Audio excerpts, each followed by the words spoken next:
Aku telah mengambil keputusan di dalam hatiku bahwa aku tidak akan datang lagi kepadamu dalam duka cita.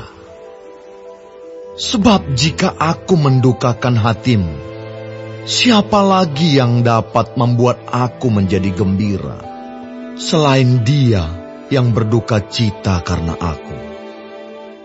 Dan justru itulah maksud suratku ini, yaitu supaya jika aku datang, jangan aku berduka cita oleh mereka yang harus membuat aku menjadi gembira.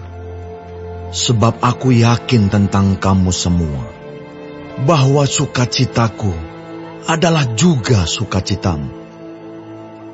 Aku menulis kepada kamu dengan hati yang sangat cemas dan sesak, dan dengan mencucurkan banyak air mata. Bukan supaya kamu bersedih hati, tetapi supaya kamu tahu betapa besarnya kasihku kepada kamu semua. Tetapi jika ada orang yang menyebabkan kesedihan, maka bukan hatiku yang disedihkannya, melainkan hati kamu sekalian. Atau sekurang-kurangnya, supaya jangan aku melebih-lebihkan hati beberapa orang di antara kamu. Bagi orang yang demikian, sudahlah cukup teguran dari sebagian besar dari kamu, sehingga kamu sebaliknya harus mengampuni dan menghibur dia, supaya ia jangan binasa oleh kesedihan yang terlampau berat.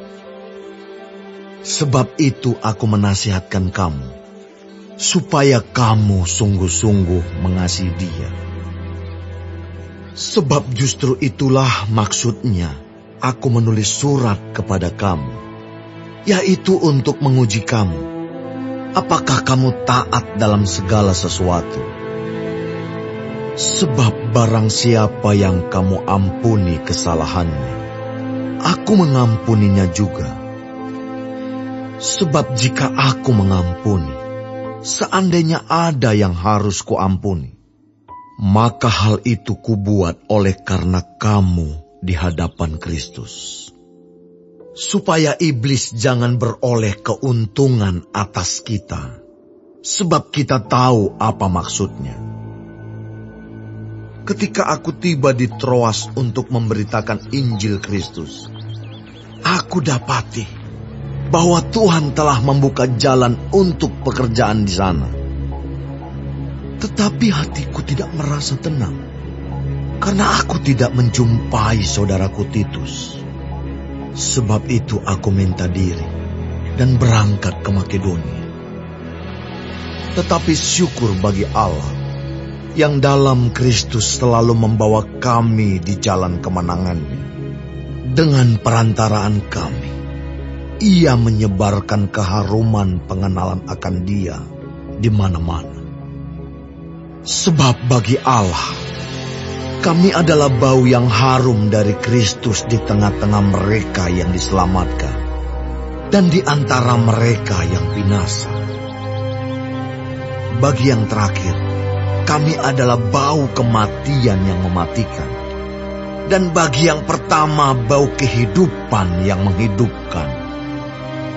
Tetapi siapakah yang sanggup menunaikan tugas yang demikian? Sebab kami tidak sama dengan banyak orang lain yang mencari keuntungan dari firman Allah.